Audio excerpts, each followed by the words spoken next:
I can do readings. Doesn't matter about time and space because you just connect up on that frequency and it's just instantaneously. But it's beautiful when you have a feedback system. And that's that fine tuning, which is what we really want.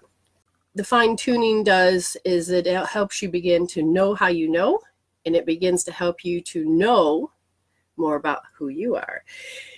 What is this really about? It's so, we all know what it's like to be human. And when we come in, we have really no choice but to be in the environment we chose, as our soul chose, on a soul contract.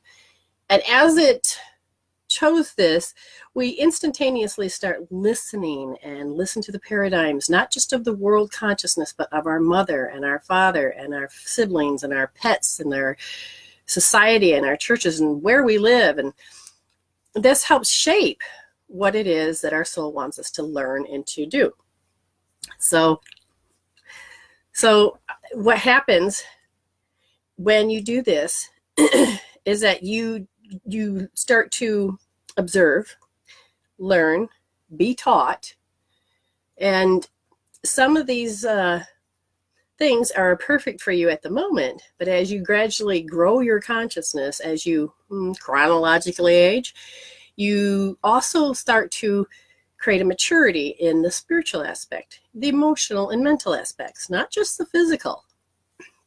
And each of those quadrants out of the 4, each of those are very, very, very, very important.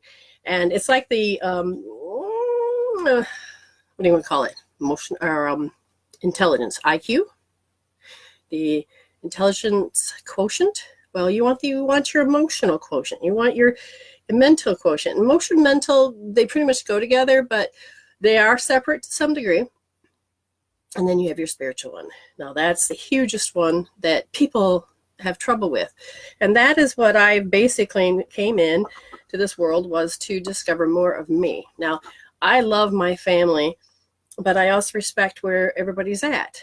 And how do you function as you while you live amongst all these people? Well, that's up to you to decide, right? And you can watch and you can learn and you can be just like everybody else. But can you? In this day and age, you don't have to. You don't have to be just another cookie cutter. And you have to be brave enough to find yourself, know yourself, resolve all of the things that you agreed to that's insulting your soul. Because without knowing how you do things, you'll never be able to really grow. And it's learning to observe who you are. It's learning to be in the space where you are without having your emotions screw you over. And the only way you know your emotions screw you over is listen to your thoughts. When your thoughts start to be less than love, we have defense systems, and we do everything we can to, survive. But you are so much more than just a human. You are way more than just a human. You are a spiritual being living in a human experience. And I want to help you become a spiritual human. That means you're going to be in this suit, this meat suit, this God suit. And you're going to be into this world. But you can be, in it instead of it? But the point is, don't let it own you. You learn to hold your power. You learn to understand your emotions. Now, overcoming is so different than, what do you want to call it? Than resolving. Overcoming just means that you've probably suppressed and you ignored, you cut it out, you did whatever to change your personality of who you are. And again, you wouldn't even know who you are, but you're doing all of this overcoming to overcome your fears. But the root is still there. The root, now here's the thing, consciously, I'm talking to you. I'm aware of this. But hold on, spirits, stay behind because you're messing with the camera.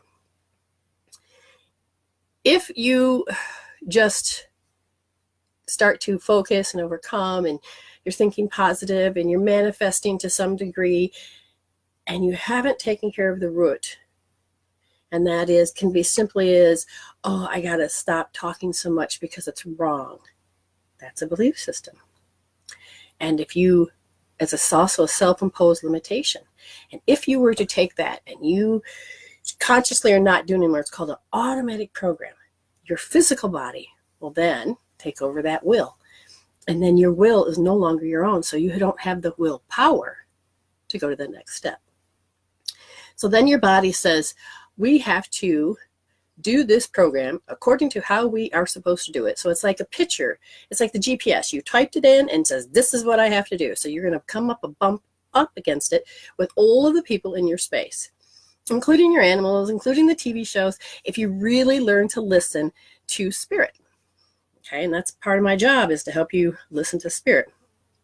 So as time goes on, if you still don't know who you are, you already can define how your life's going to be. And your physical body will start to become sick, because emotions are chemical peptides.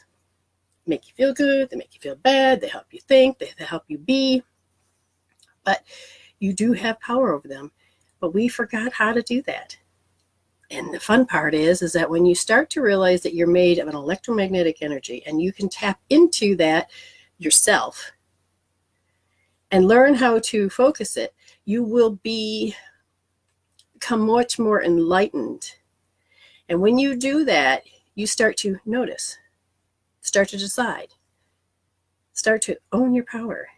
And that energy that you used to respond to that moment, to react to that moment, to create that moment, well, stays in your body. But when you resolve it, that energy gets to go back into the reservoir for you to say, I want to create differently today. And it's a choice. And it's so much better than just overcoming. It's so much better than just trying to cope, manage, pacify, and deal with life. You're actually resolving to evolve. You're learning how to heal instead of deal with life. So what I would like you to do is just, stay with me